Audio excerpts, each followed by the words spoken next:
Welcome to The Human Experience, a podcast about the stories we live out every day and the importance of championing the vulnerability and courage of the storyteller. I'm your host, Jennifer Peterkin, and it was through my own lived story of experiencing domestic violence that this podcast was created. By traveling the globe and interviewing each guest in person, I am convinced now more than ever that stories have the power to change the world.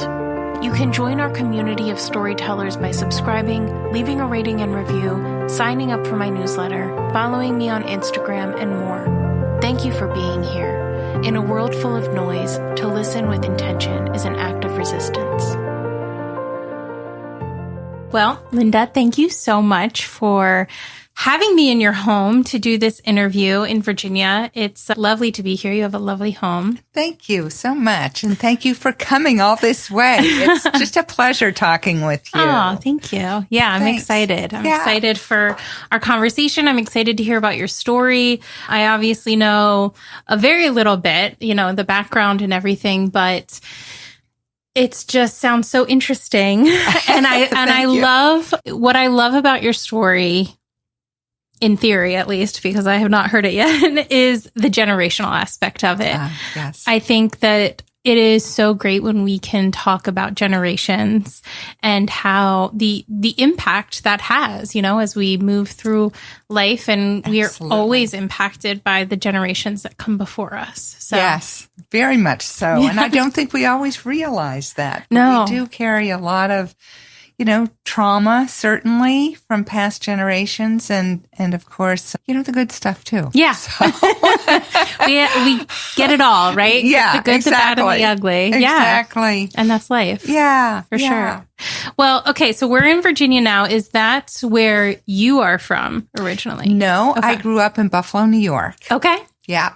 So I grew up in Buffalo. I'm the middle child of 7 children. Wow. So big family. And my parents were, shall I say, refugees. They came from Hungary. Mm-hmm. And they came in 1949. So it was after the war, not right after the war, but we can get into what they did in between. Yeah. And they first moved to Philadelphia, and then later on were recruited. They're both physicians. And they were recruited by Roswell Park because at the time Roswell Park was just building a huge cancer center, and my father's an oncologist and my mother was a hematologist. So they both worked at Roswell Park.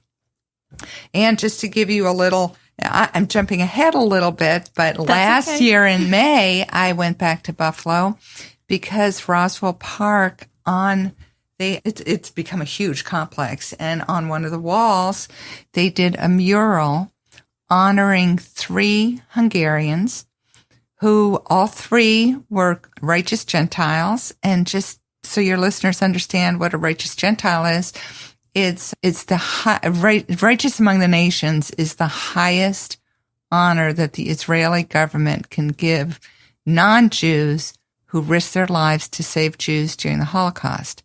Oh. So 3 Hungarians, 3 righteous Gentiles, 3 made Buffalo their home, and my mother was one of those. Wow. So she's got a beautiful mural on Roswell Park in Buffalo. That's lovely. Yeah, it's really quite an honor. Yeah. Quite a beautiful thing. So, yeah. Now, were any of your siblings born in Hungary? When did your parents come No, over? my parents came in 1949, and then they moved to Philadelphia. My 3 older sister and 2 brothers were born in Philadelphia. Then I was born in Buffalo, and my 3 younger were born in Buffalo. Okay.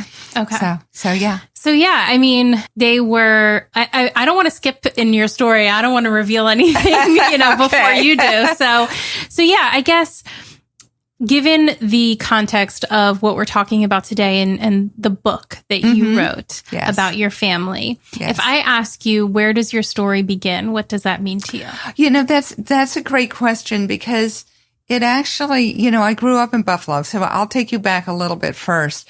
I grew up and just, we thought we were a normal family, except, my parents spoke Hungarian. My grandmothers lived with us. They spoke Hungarian. We did not have grandfathers. We had that picture hanging up in our dining room of my grandfather, but no one would talk about him and tell us about him. Oh. So we grew up and we were raised Catholic. We went to church every Sunday and we just thought we were a normal family. And then when I was in I think it was my late 20s, early 30s, it could have been, by accident, my older sister, who is a doctor, went to a medical meeting in Montreal. And when she was there, she stayed with her godmother. And her godmother, the families go back generations. They're Hungarian, and like her grandmother was my great-great-grandmother's best friend, oh, wow. kind of thing. So they really go back generations. And my sister asked her what she thought was a simple question. She asked, what was my great-grandmother Margit like? And the answer came back, well, like most Jewish women, she was strong and ruled the roost. So my sister sort of, I can imagine the look on her face because her godmother said, oops, I thought you knew. And that was how we found out that basically my father's family was Jewish. My father was Jewish. Wow. So she came back, and I remember, I'll never forget, she told my older brother, and I was coming home from, I don't know, business school or whatever I was doing. I came home for a break, and my brother came into my room. I was still unpacking, and my brother comes into my room, and he goes, I have a secret. And, it was like one of these things that you thought was going to, just explode. And he said, Dad's Jewish. And what was interesting, my reaction was sort of a non-reaction. Yeah. It was like almost, so what? Yeah. It didn't really make that much difference. I have to tell you, I was not a very good Catholic. So my parents went to church all the time. That sort of stopped after I left home. So it really didn't matter to me. But I immediately went to my mother and I said, is this true? And she said, yes, it's true. But my father actually, to his dying day, would never admit that to us. Really? Yeah. Yeah. So wow. He just kept it to his grave. And I pushed him at various times and other people pushed him at various times, but he would never admit it. So at any rate, fast forward almost, 25, 30 years, about 8 years ago, or by now a little bit longer than that, in 2016, 2017, through the years, I had little things happen, and some little, some not so little. Like I went with my parents to Budapest, and this was shortly after I had found out, and I peppered my mother with questions, but found out later she only answered with sort of half-truths. There was a lot she still left out. And then in 2006, my mother got the award of Righteous Among the Nations. So she had saved her best friend and numerous people, but one of those it all started with her closest girlfriend, and who is now was a world famous doctor in Sweden. And she and her husband are both world famous doctors, and they came from Sweden, and there was a meeting in Baltimore. So I went up to see them and ask her questions. And this happened twice. They came and I asked questions. But she gave me little pieces of information, but she would say, oh, it's just too painful. I can't talk about it. So I just got little bits and pieces. So with all of those little bits and pieces, by 2017, I was like, okay, I really need to find out something about my family. And the only thing I really knew was that way back, I come from a whole family of doctors. Not only my parents, but all my older siblings are doctors, and they're married to doctors, and it's, a lot of doctors in the family. So, but I do remember when my brother came home from medical school, and we were sitting in the living room, and he said, I want to be an ear, nose, and throat surgeon. And my mother said, oh, you have a very famous relative who was considered the father of otology, and otology is the study of the ear. So, she said his name was Adam Politzer. So that name always sort of stuck with me because I'd never heard the name Politzer connected with my family. So back to 2017, when I started to look, I started to, do some internet searches, see what was online. Adam Politzer has a lot online. Okay. But it's all in German. So I didn't speak in German, but he to this day, he is still considered the father of otology. Oh, wow. And he also, there's a Politzer Society that's named after him. It's a group of ear, nose, and throat doctors that still get together on a yearly or bi-yearly basis and meet. So, and there was a professor from Lausanne, Switzerland, who had written a big book about him. So I talked to that professor. I got the book. I read up on Adam Politzer, but I still didn't have any idea of how he was really connected to me. So back up a little bit again. I know I'm jumping around a little bit. That's quite all right. But in 2011, my parents' house had caught fire. And unfortunately, my mother died as a result of the fire. It was very tragic, but she had been in late stages of Alzheimer's. So that also contributed to it. But as a result of the fire, my sister was pulling out, paintings, like most of these paintings are of my parents behind you and in the other room and so on. So, she was pulling things out. So, they hadn't been destroyed by the fire, but she didn't want them destroyed by the water damage from the fire trucks. And she happened to pull out a box and didn't even realize it, because then it got stuck in the back of her closet. So then come 6 years later, I decide I want to research my family. And at the same time, she was cleaning out that closet and realized she had that box, and opened the box, and she said, a lot of papers and photographs and so on, all in Hungarian. So she sent the box to me. So I started to go through the box and realized that I needed a translator, and I needed more than a translator. But what happened, through a friend of a friend over a number of months, I was able to find a woman who lives in Rockville, about, half an hour away from here, who agreed to meet with me. So I took just one of the folders up from the box and took it to her. And she's just a remarkable woman. She's just wonderful. She's just bubbly, gregarious, just incredible. And she was amazed at what was in the folder. And I thought, I'd be there an hour. I was there like all afternoon. And finally I said, I'm sorry, I have to leave because I have another commitment. But she was wonderful. And she said, some of these documents are historically very important, and you really need to have them researched. So she put me in touch with a number of people, and one of her good friends was named Andras Gazitsky, and he had done a previous exhibit about the Jews in a town called Papa in Hungary. And she said he would be the best person to help you research. And so that started what was a 3 or 4 year incredible relationship. He was such a remarkable sleuth, and he found out so many things. And so that's how it all started. I know I'm going on and on and on. No, so. No, you are not. It's fantastic.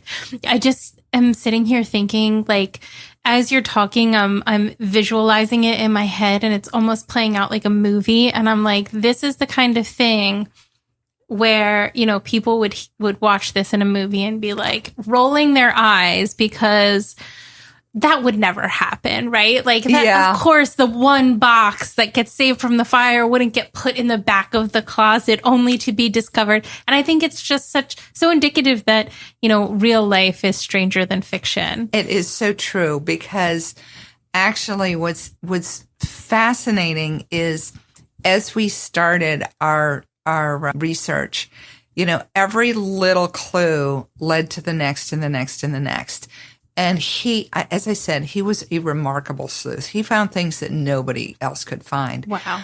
But as a result of one of the letters, he found father's cousin's niece who still lived in Hungary, and he had several nieces still live in Hungary. And she told him she had a book that a great uncle had written. And with that book, we were able to go back and research 8 generations of the Politzer family. And as I said before, I didn't even know the name Politzer. I didn't know the name Misner. I didn't know any of these family names. And it turns out that they have just unbelievable stories. And now he wrote his it was a memoir, and it was, just really for the family, but it told these incredible stories going back to the 1700s. So, I'll give you an example. The first relative that he mentioned, his name was Isaac, and he was an incredible violin player.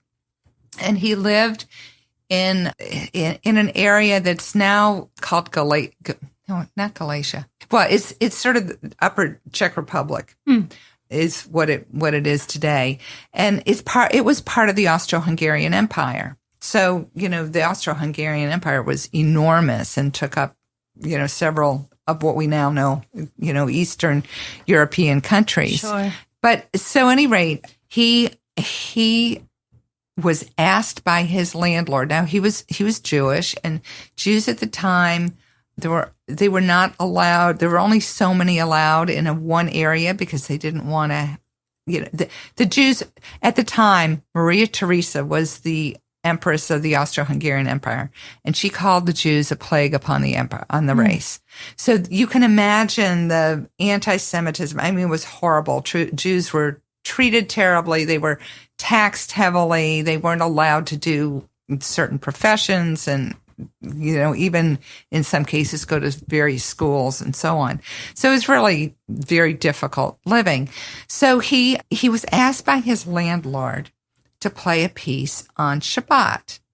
And, according to Jewish law, you're not allowed to play music on Shabbat. So he refused, and they got in a huge fight. And, the fight went back and forth, and it got heated and heated and heated. And then finally, he says, even if Jesus Christ were here and asked me, I could not play the violin tonight.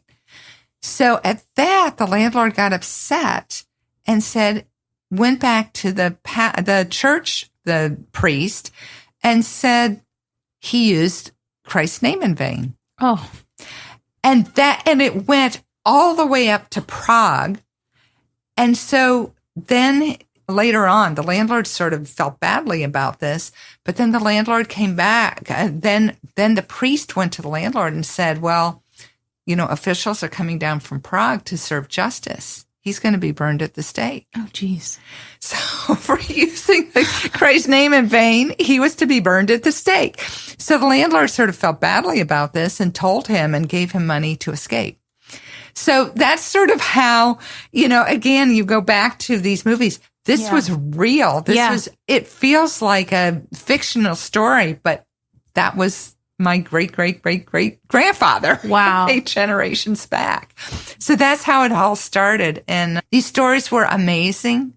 These people were amazing. They were Jewish. They were committed to their faith. Even in many circumstances, they were pressured to convert, but they never converted. Mm-hmm. And it seems like almost with every generation, they ended up in extreme poverty and built themselves back up and built, wealth. Mm. And then it got taken away again. So it was this, cyclical up and down.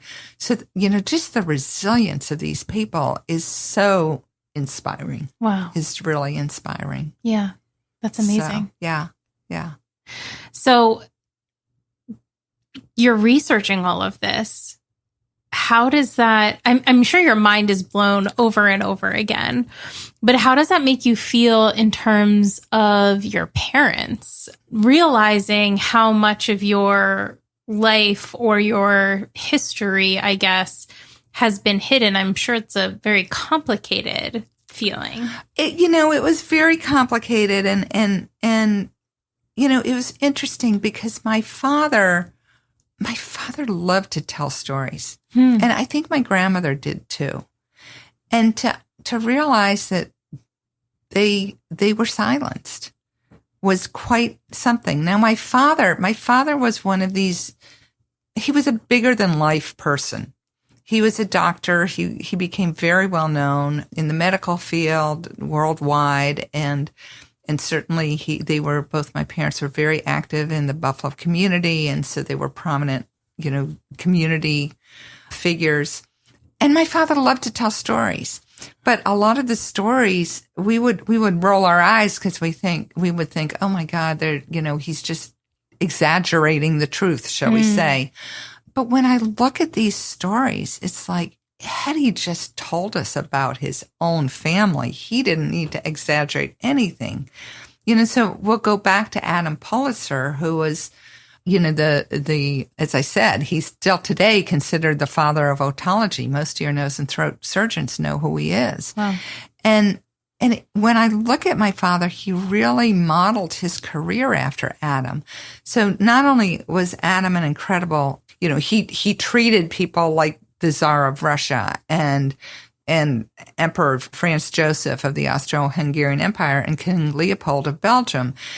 And yet most of these figures would not allow a Jew to treat them. And yet, Adam Politzer, he was not going to convert. He did not convert. So he was very strong in his faith.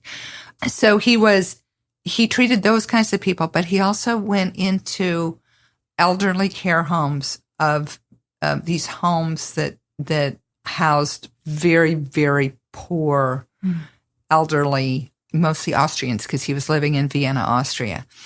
And he did a lot of incredible work with them. And he was an inventor. He invented something that's still used today. And but his true love was teaching. He was a professor at the university, and he loved to teach.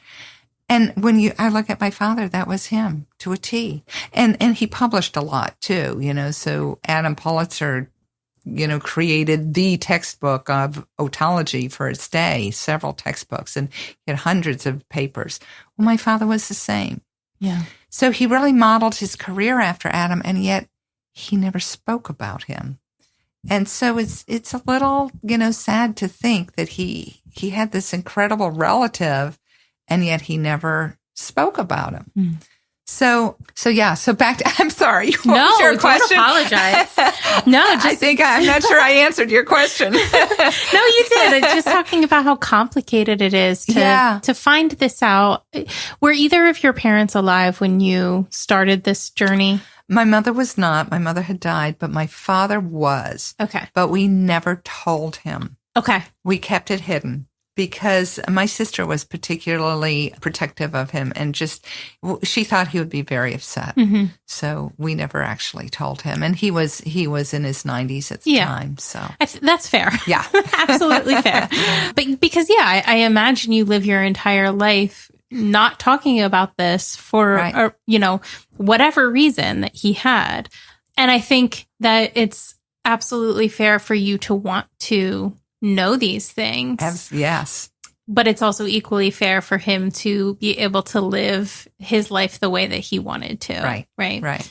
So I'm assuming that you learned about your parents' time in Hungary through this and through other. Yes. Well, there was even more because the same niece, so going back to Andras and my father's cousin's niece, she told Andras about a book that his cousin wrote. And his Andras. My father's cousin. Oh, that your father's cousin. My father's cousin. So my father's cousin was 10 or 12 years younger than he. And he was actually autistic. So he was a musical genius, and, sort of your typical Dustin Hoffman character, the Rain Man. Mm-hmm. He was a musical genius, and he remembered everything. every little detail, but could not really understand emotion. Mm-hmm. So he wrote this book, and he wrote it many years later, but he was basically 10 years old when the Russians marched into Hungary. Mm-hmm. So he wrote the book detailing. It was actually they marched in March of 1944. The book starts a little before then and mentions some older dates, but it essentially really covers 1944 and 1945 until after the war, and so he details what the family went through, but he really goes into detail about what clothing they wore, what food they ate, and what music they listened to. But you can sort of tell through that what actions people took. And by the way, all the names he used different names for everybody. So we also had to sort of figure out who was who. But so we learned a lot more. So going back to my mother, I learned some from that trip to Budapest in 1990. I learned some from her best friend, Ava. I learned a lot from letters that were in the box that were actually between my mom and dad, which I'll tell you about that first in a second.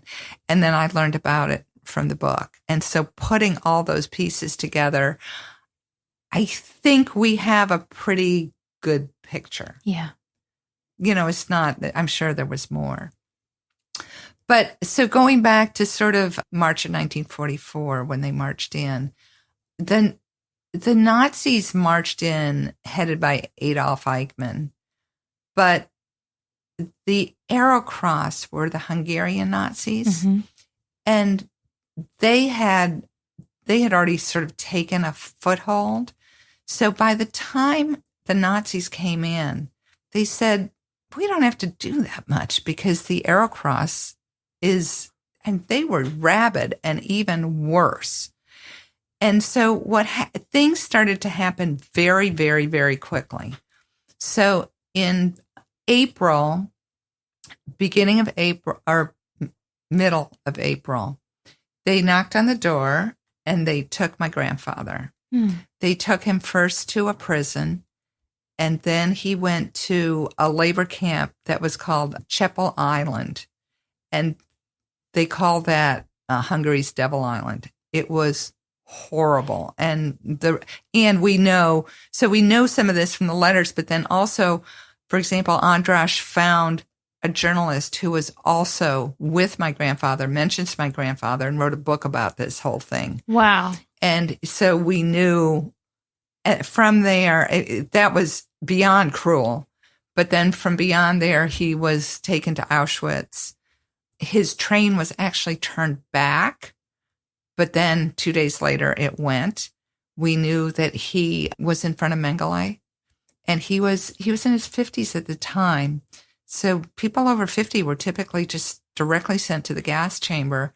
He was not, because I think he was in great physical shape. He was a really good tennis player, and he just kept himself in good shape. So he didn't go to the crematorium right away, but he was worked to the bone, shall we say. Yeah. And at some point, we don't know why, he was then transferred to Dachau. And after Dachau, the family never saw him again. And we had a number of people look at the documents and so on. We have a lot of documents from there. We can't quite tell whether he either died at the end of the war, April 30th, basically 1945, was when Dachau was liberated. And I think it was the Americans that liberated Dachau. But they had, shortly before that, the Germans took 7,000 people on a death march. And so we don't know if he died on the death march or he died at Dachau. He had typhoid. And, they use people as experiments. And my guess is that he was used as an experiment. So the family never saw him. So going back to April, just how fast things moved. So he was taken to prison, I think it was April 19th. May 5th, my father got a knock on the door saying he has to go to a Nazi labor camp, and he had to leave by May 15th. So on May 14th, he proposed to my mother. So they had met in medical school. Okay. They were medical students. They had been dating about 18 months at that point. And he asked her to marry him. He asked her to marry him. And she said yes, defying the law of 1941 that forbid Jews from marrying Christians. So my mother was obviously a very strong woman. Obviously, yes. But here they were, they were 20 years old at the time. Yeah. So in 1944, they just turned, their birthdays for November and December, so they hadn't even turned 20 at that point. Oh, wow. So they were 19-year-old kids, and he went off to labor camp, and that's when her best friend, who was also Jewish, came to her and asked her if she would move into a factory complex. And what happened, again, there's so many anti-Jewish laws from even going back to the 1920s. Mm-hmm. Hungary had one of the first numerous clauses, it was called. But starting like in the mid-1930s on, there were hundreds of like these anti-Jewish decrees, and it made Jews' lives really, really difficult. So at any rate, her friend was in love with a rabbi. And the rabbi had a friend who was actually Polish but owned a factory. I think it was a linen factory it was on the outskirts of Hungary. And because of the anti-Jewish laws, he had to shutter the factory. So here was this factory. It was a factory building and a house and then a smaller servants' quarters. And it was surrounded by a tall fence and had 2 guard dogs. So Ava was my mother's best friend. She asked if my mother would move in and hide her family, the rabbi's family, the factory owner's family, and it ended up being numerous other people. She hid a lot of people, and she and another medical student, we found out when they ran out of room at the factory, they would hide people in the histology lab at the medical school. Wow. So my father goes off to labor camp. My mother is now, she and her mother also, my grandmother and her brother moved into the factory. Her father had actually been taken to prison, even though he was not Jewish. He had been taken to prison because he was listening to a radio, and he was caught listening to Radio Free America and BBC World News. Wow. And that was against the law. So he was actually taken to prison and tortured in prison. And he was eventually let go, but he was, yeah. So you can see how difficult life was. So she's moved into the factory. Then in June, my father's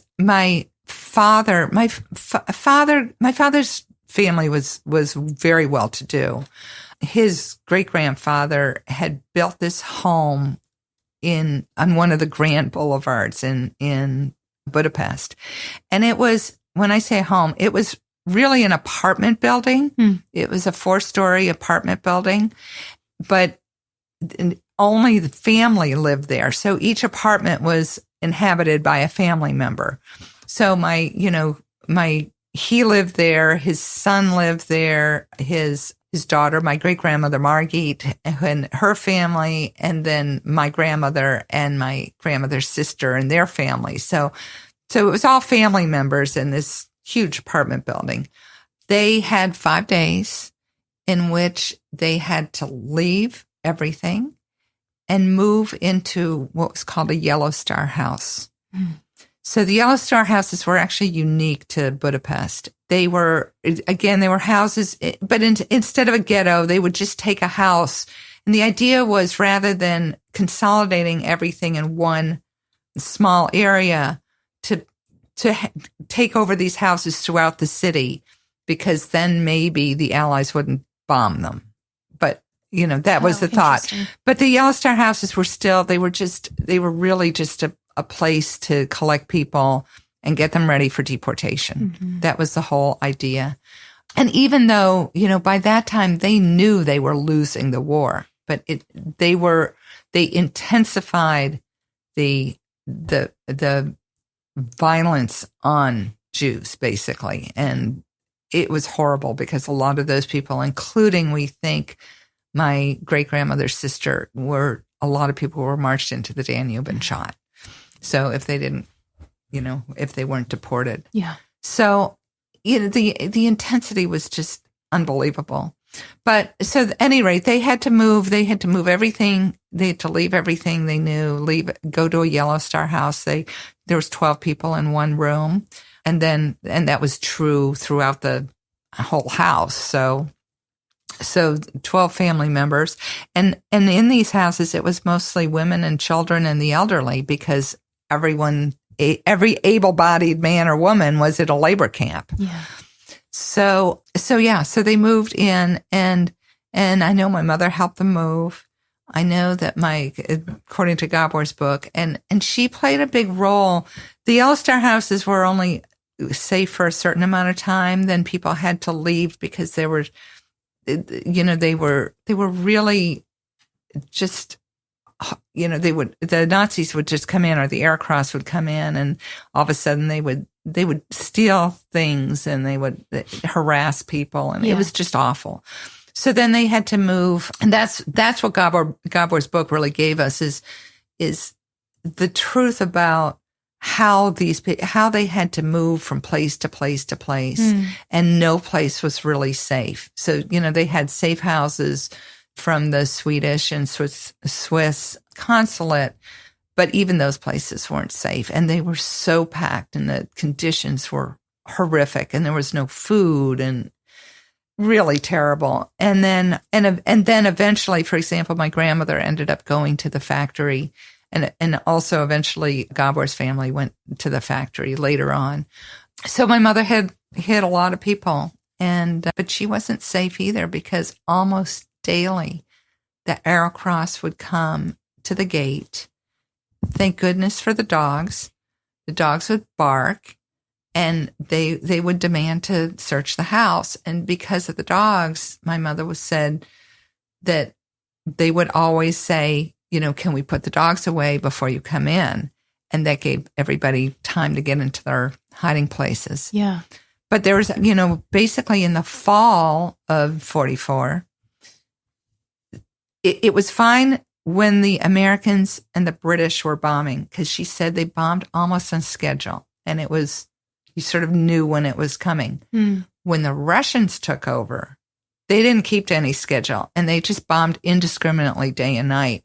And what happened is the dogs became confused. So she said, she told me this story, and it is still with me now.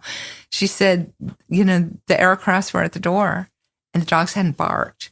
So everyone just had to scramble like crazy. And, here she is trying to pretend that everything's okay. Mm-hmm. And she brings them into the kitchen, and the rabbi had left his siddur on the countertop.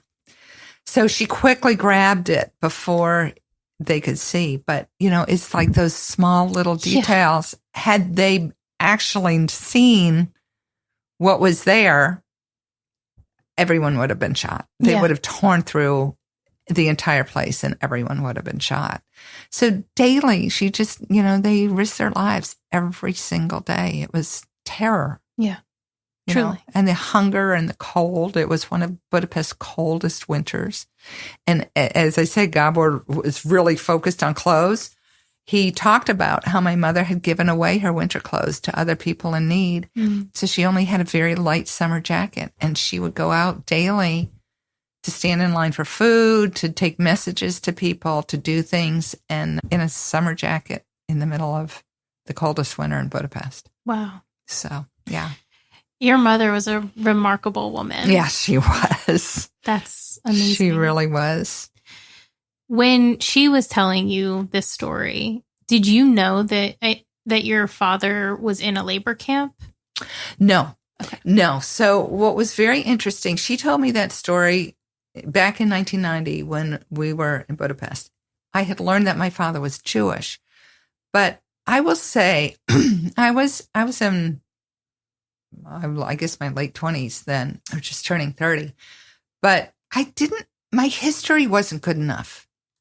So I really didn't understand. I'll never forget. She sort of said to me, she said, we were talking about my great-grandmother Margit, actually.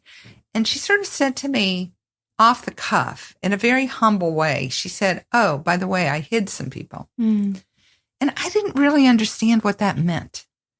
And had I really understood history and known more about it, I could have asked the questions. I never asked her, who did you hide? What was it really like? And so on. I mean, she told me that story and later on some other, small stories, but I didn't have the history. So that was one of the things that I did when I started really researching this. Not only did I research my own family's stories, but I really had to understand history. So I read a lot of history. I read every biography of the times that I could get my hands on, And so I could really understand the zeitgeist of the times. Yeah. And I did that for, going back to 1700s, because I had to understand, in what context these stories really fit. And that's why I had never intended to write a book, but I needed to organize it somehow. So that's what happened. A book sort of came out of it. I love it. I think it's so important. Yeah. For multiple reasons, but not least of which is your own family record. And posterity in that way. I mean, you're one of 7 kids. Yeah. And it is sad to think that your parents' story and legacy could have just gone with them had you not come across some of this information, and how many families' stories and legacies go with the people that carry them. Absolutely. I think that happens a lot. Yeah. It happens a lot. I mean, trauma is a difficult thing to get through, and people just want to escape from it, and then these stories don't get told. And yeah. So important. So important. And especially today more than ever. Yeah. Today more than ever. I mean, I will tell you, a couple months ago, I did a talk at a very wealthy part of the U.S. Okay. And it was an interfaith youth group, so high schoolers. And I told the story of my parents, and they had not heard of the Holocaust. That's wild. Yeah. So they, or if they did, it was so whitewashed that they don't really understand. Yeah. And so it's so important today because people don't, I mean, we are repeating history. There is no question in my mind that we're repeating history right in this country. And if people really understood the consequences, yeah, that I think it would be different. I agree. Yeah. We have been so removed from it, especially as Americans, I think. Yes. Because, I've visited parts of Europe.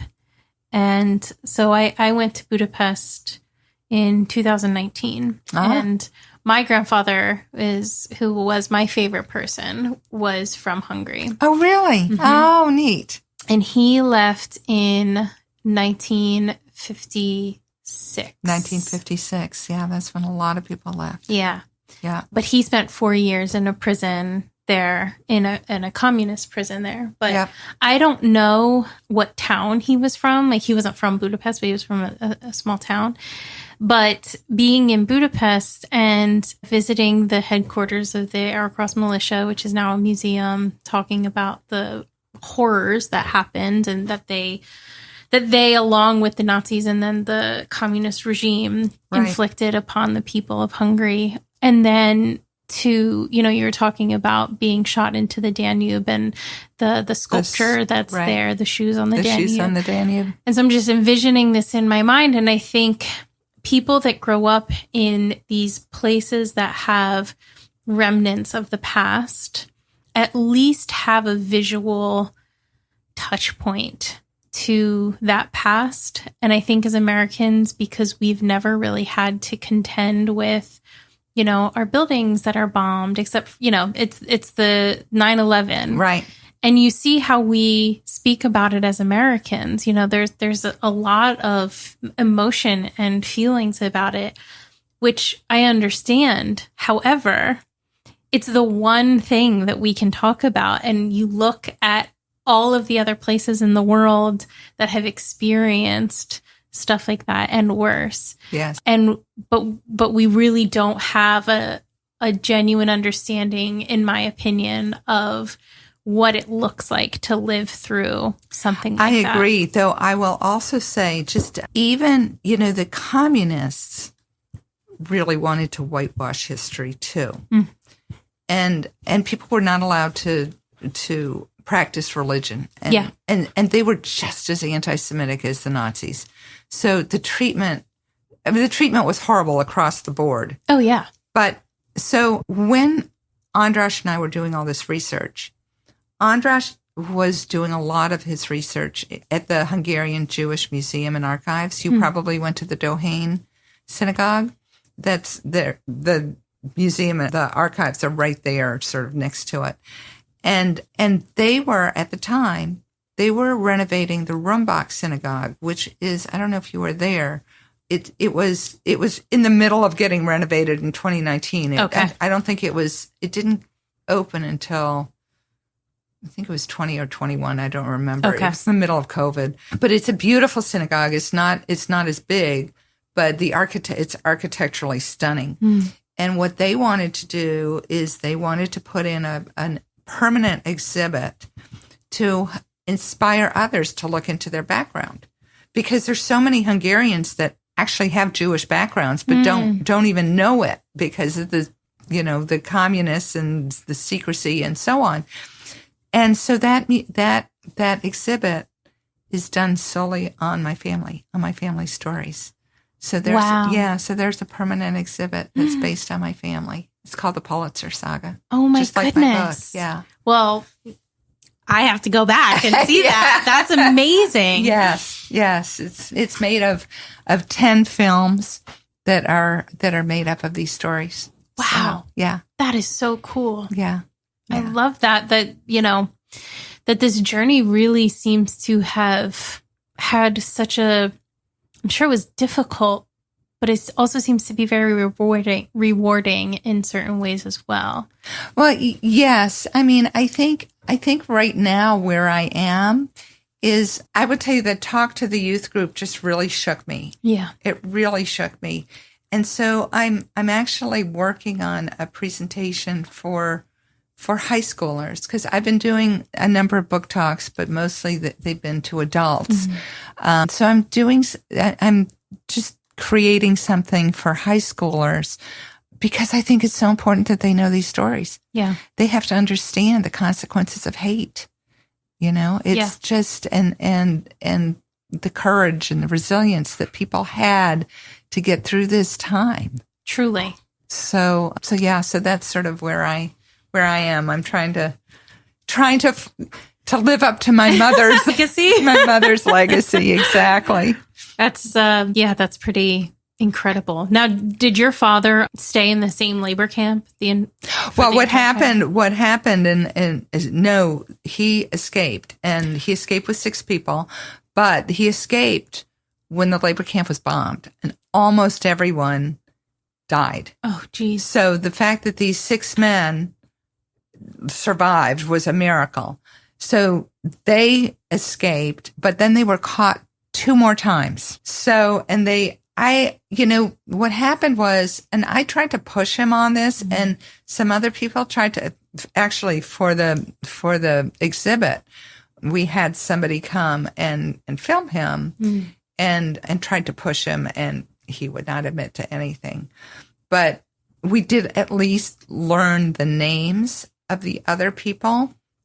And one became a very famous economist, and he has on his website, the only thing he has, because I think they all had this pact of silence. They wouldn't talk about it. They wouldn't talk about it to their kids, but he has on his website, I was in the camp. It got bombed. I survived. It was a miracle. And that's basically all he has. Okay. So you don't know what happened. But there was one story that we learned, and this was, to me, this story tells it all. So all of them they were highly educated. They were fluent in German and so on. So I don't know how they got money and clothes and things like that to make it back, but they were on a train back to Budapest. And remember, these are 20-year-old young men, really brazen and whatever. So they sit in a car with a Nazi soldier and end up, because they're all fluent in German, they strike up this incredible conversation with him. And it was so lively that when the officer came to check on their tickets, he didn't bother them, which probably saved them, because I don't know if they had tickets or not. They very well might not have. Yeah. So at any rate, they arrive in Budapest. They get off on the platform, and the soldier says to them, he turns to them and says, "I've really enjoyed our conversation." And he says, "I wish all Hungarians were just like you." Wow. Is that incredible? I mean, that to me says it all. Yeah. We're just all people. We're all connected. And if we can have conversations, all these walls and all these, labels, they're just not reality. They're just made up. They fall away so quickly. Exactly. Yes. Exactly. That's incredible. So that story that's an incredible story. Yeah. It truly, my stomach, I'm nervous. I'm so far removed from that situation, and I'm nervous just listening to it. Just the will to survive and the will to do whatever it takes is, again, something that I've never known. I've never had to know that. Right. And I think that, we can talk about human resilience and how incredible it is. And it is incredible. It deserves its own footnote. However, the fact that it has to exist in that capacity. I totally agreed. Is something we also have to talk about. Right. Yeah. You're so right. We shouldn't need that. Yeah. We shouldn't need that. And I think that's why, there's so many programs about, or there used to be, about, getting different groups together and just having them talk in a very non-threatening way can just break down all those barriers. Yeah. And it's so important. And we have not learned to talk to one another. Yes. We all have common ground somewhere. Absolutely. Somewhere. Yep. I was speaking to, last year, I interviewed the CEO of the National Center on Child Sexual Exploitation. Oh my. And she was kind of speaking to that they would in their beginning days, they would hold these conferences, and they had this group of priests that would come. And then they had this group of women, lesbian feminist women that were coming into this. They were both coming to this conference because they wanted to help end child sexual exploitation. But on first seeing each other there, we're never mind, we can't do this. This is never going to work. But in being able to sit down and speak with each other, found so much common ground. And year after year, the same groups would meet up just to have these conversations. Yep. So you just don't know until you actually sit down and have a conversation. Exactly. Exactly. I think, just as you said, we have more in common than not. Yes. And so if we just try to break down the barriers and learn and understand and listen, and the world would be a different place. Oh gosh, yes. Truly. And I think that we can't change things from the bird's eye view. That's not where change happens, right? So absolutely, we just have to be committed to having those conversations. Right. Exactly. Yeah. Exactly. So when you were growing up, Not the details or anything, but was there a thought in your mind of like, oh, my parents are, immigrants, or, oh, my parents had a difficult life? Or was it very much just like, this is our normal, they don't really talk about it, we don't really know anything about it? We didn't, I think when we were young, I don't have any of those memories. They never met, it was just a topic that wasn't talked about. Yeah. Actually what was talked about around the dinner table was medicine. My father wanted us all to be doctors, so it was like we started medical school around the kitchen table, around the dinner table. So we were just, we felt just like a normal family. The only thing is that, most of my friends had cousins and grandfathers and so on.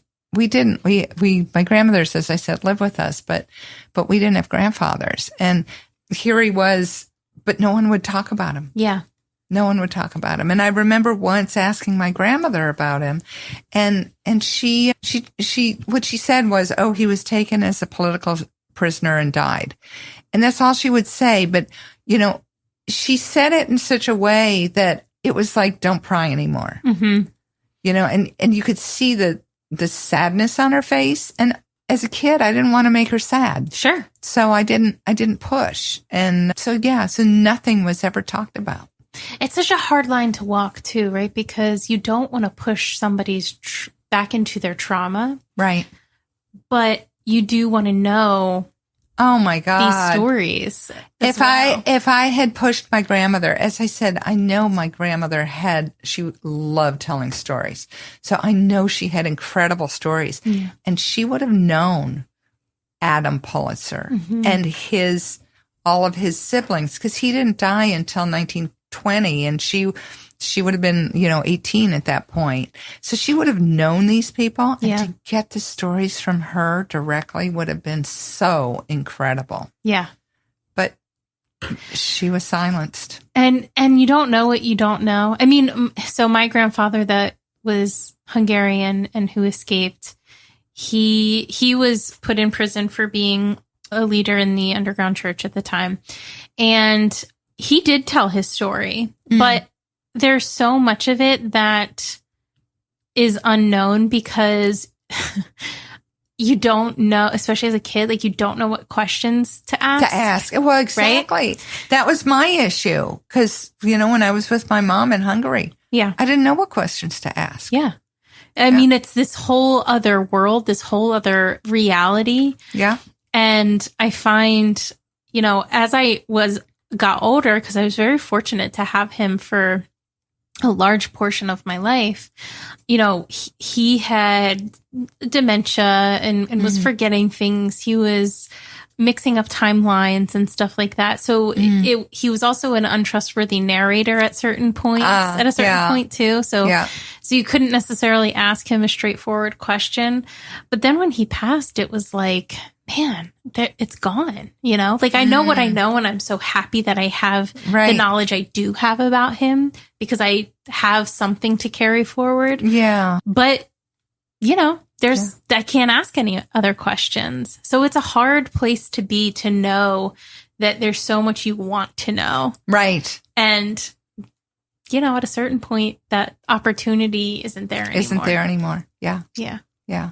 Well, it's interesting because with the book, I've had a lot of Pulitzers reach out to me. Really? Yes. And I found a close cousin, but I've had a lot of Pulitzers reach out to me, and it was such a big, Adam Politzer was one of 14 kids. So it was such a big family that a lot of these Pulitzers probably are related. And even if they're not related, the Pulitzer name came from the town of Politz. Okay. So going back to the 1700s in Isaac's day, Isaac, for example, was known as Isaac, son of Moses.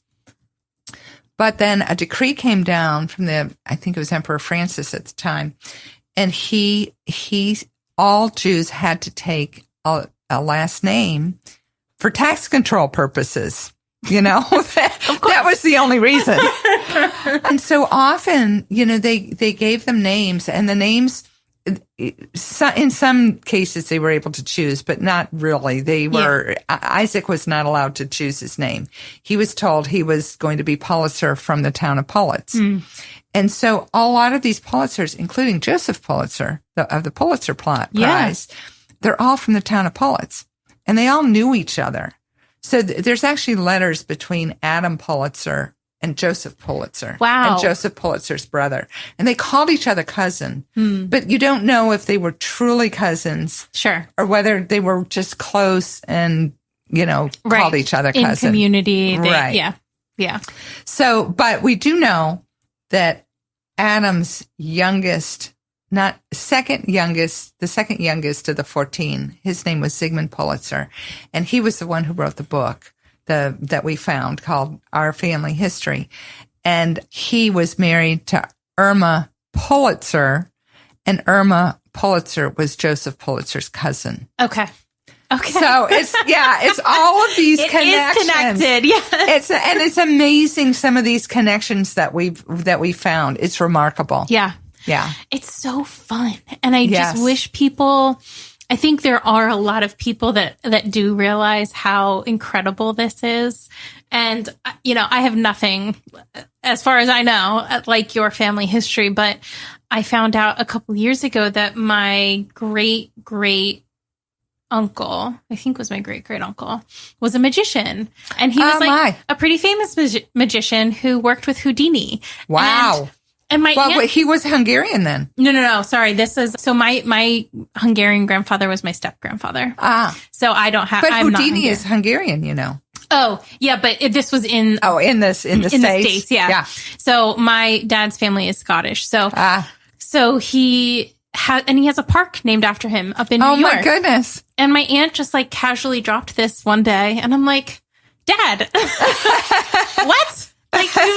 You didn't think to mention this? And I think so much of our history becomes banal to us because we just assume other people wouldn't be interested, or we assume that the younger generation doesn't care.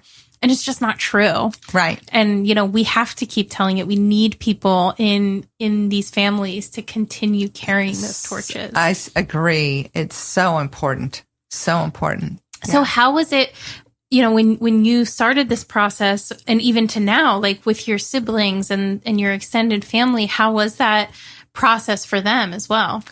Well, it's really interesting. I'll go back to the cousin that I found out. It was wonderful. Mm-hmm. I mean, we've become close since. He actually has visited here twice, and he came to Hungary with me when we did a big celebration for the Rombach exhibit. I'm sure. And it was remarkable because he's interesting because he's in his late 80s. He grew up in Hungary, but he doesn't remember anything, and he didn't realize that he was Jewish either. Wow. So he eventually became a Protestant minister. And his wife, who he married, she grew up Christian, but converted to Judaism, which was funny. So, sort of the switch. But yeah, it's been wonderful getting to know him. And he is actually the great grandson of Zygmunt and Irma Politzer. Oh, wow. Yeah. Okay. Yeah. So what was amazing in Hungary, I don't know if when you were in Budapest, you probably didn't go. There's a huge Jewish cemetery called the Cosmos Street Cemetery. Okay. And all of our family has these enormous tombstones that are beautifully decorated, or were. They're in horrible shape now. But so I took him to see that. And when he saw Zygmunt's and Irma, and then on it, he remembers his. So they had, I think, 4 or 5 children, and one of them was Margit, or Margaret Margit, and she married, I don't remember his first name, but Lederer was his name. And Miklos is my cousin. He remembers, going to their home and sitting on, there's some wonderful pictures of him sitting on his grandfather's lap. Oh, wow. And so when he saw their names on the tombstone. He was just so moved. Wow. As I was the first time I saw mine. I mean, it was just incredible to see their names there. Yeah. There is a visceral, there is something to a place, you know, when you have history there or there's ancestry there. I absolutely believe that there is something, you know, there's something there. And I don't know what I would call it. And I don't know, you know, how to say it. I think one of the things is it makes them real. Yeah. You know, this is not a fantasy. They were real. Their names are on this tombstone and they're buried here. So just the fact that they're real, I think it just makes a difference. And sure. you know, just as you said, it's hard to put it into words, but it's very emotional. Yeah. It's very emotional. Absolutely. Yeah. So your parents, how did they end up coming over to the States? Right after the war, you know, they were medical students, as I said. They had met in medical school. And my father actually got a scholarship to Zurich, which was a very big deal at the time because, you know, most people were not getting out. So he and my mother went to Zurich, and just in time, because then the communists sort of came down and no one was getting out. It was quite tragic. But they went to Zurich. They finished their medical studies there. Then they went to Paris and did like a fellowship at the Pasteur Institute. And then they were recruited here by Jefferson in Philadelphia. Oh, wow. Yeah. So they came here as young physicians. Did they get married right after the war? That's a whole other story. So right after the war, my father, you know, they were all in this factory and there was no food. So my father and 3 other men went out looking for food.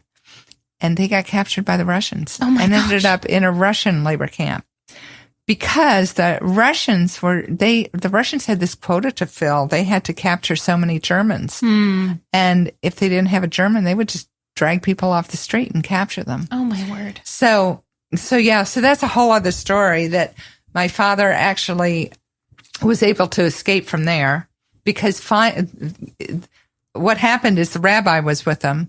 The rabbi knew Yiddish. And one of the Russian soldiers knew Yiddish. So they finally, and this is after, you know, I don't know how long they were there, several days, if not weeks. They finally were able to find this Russian soldier and convince him that they weren't Germans. Yeah. So he gave them papers and let them go. But he said, don't go back to Budapest, go to Szeged. Which is a town about an hour south of Budapest, an hour south by car. But then the rabbi went back to Budapest and told my mother and Ava where my dad was. So my mother and Ava hitchhiked, which was so dangerous back then. Yes. Can you imagine two young women? They were both beautiful and Russian soldiers everywhere. But they ended up hitchhiking and going to Szeged. And when they got there, then a week later, my parents were married. That's incredible. Yeah. Yeah. Wow. Yeah. Just wow. And where did the conversion to Catholicism come? Well, my mother was always Catholic. Oh, okay. My mother was always Catholic. They were actually married in a Catholic church. Okay. In Szeged. So, and my father, you know, before the war, right before, it was during the war, but Hungary hadn't gotten into the war. So like in 38, 39, my father converted. But it was a lot of Jews converted, but it was only on paper. Yeah. And it didn't mean anything. So, you know, his father and my grandmother converted and my great grandmother, but they really went back to just being, they didn't want to convert. Yeah. It was just to see if that made a difference, which it didn't. But at the time, you know, how do you know? Trying to survive. So he had officially converted and then it was easy with my mother being Catholic. You know, it was just, you know, it was sort of natural. He said, you know, I'm Catholic now. Yeah. Yeah. And well, that makes sense. Held on to that story till his dying day. Yes, he did. And, you know, I get it. I think, you know, my grandfather did not go through the same things. He was not Jewish. It was a different experience. Traumatic for my sure, goodness, but for the communists, it was, yes. But not the same thing at all. And I do remember, though, he went back to Hungary one time in, I think, the early 2000s. So like 50 years later. Mm-hmm. And he was terrified to go. Yeah. I mean, I was a child when he went, but I remember he was terrified to go. And just thinking back on that now as an adult, you know, how long that trauma does not go away. It never goes away. It does not never go goes away. away. Yeah. So I think it's incredible that he even went. Yeah. But, and same with your parents to go back after what they experienced there. Right. Yeah. No, I remember the first couple times they went back, they were the same. It was very scary. They actually went back before the wall fell. Wow. And that was very scary. But then after the wall fell, it was a lot easier, I think, on them. Yeah. So, yeah. Amazing. Well, I mean, this is incredible. I love this story. I think Thank you. So many people are going to relate, just in the sense that our family histories carry so much of us. Absolutely. Right? We can't escape that. They inform everything. Exactly. So they're important, and we have to keep telling them and recording them. So we'll definitely link to the book in the show notes. Absolutely. Thanks. And is there a link to the exhibit that is in Hungary? The best would be through my website. Okay, I've got a lot of information. It's just www.pollitzersaga.com, and it has a lot of information on the web, on the exhibit itself, and you can actually see some of the trailers. Fantastic. Well, I know what I'm going to be doing this afternoon, but we'll definitely link to that in the show notes as well. Great. So I do have one question that I ask everybody at the end of each episode, which is, through the lens of your experience, what does compassion mean to you? Oh my goodness, it's everything. It's so critical to have compassion for everybody. And you know, I'll tell you, it's how we were raised. My mother always raised us. She said, no matter what a person's the color of their skin, their ethnicity, their religion, their economic status, their, you know, whatever, you treat everybody with dignity, respect, and compassion. And if we were to do that, as I said before, we'd have a different world. Truly. Yeah. Yeah. Truly. Well, I think personally that stories are the way that we get there. Agreed. Yeah. Yeah. But you can't teach history and dates and facts and events. You know, you need to teach history through stories. Yeah. The humanity of it. Yes, exactly. Well, thank you so much. This was thank you. Fantastic. I'm so excited to learn more about your family. And I just applaud you truly for the labor of love that it was to do all of that. Thank you so much. It was a labor of love, but it was so wonderful for me to do it. Yeah. Yeah. Thank you. Awesome. Thanks. Thank you for listening to The Human Experience. If you enjoyed this episode and you'd like to help support the podcast, please subscribe, share it with your friends and family, share it on social media, and rate and review it on Apple Podcasts and Spotify. You can also support the podcast financially by going to my website, thehxpod.com, linked in the show notes, and clicking on Donate. It takes a lot of time and resources to create this podcast, so every little bit helps. Everyone has a story, and I'd love to hear yours. So be sure to check out the show notes for more information about how to stay in touch. Do good and love well.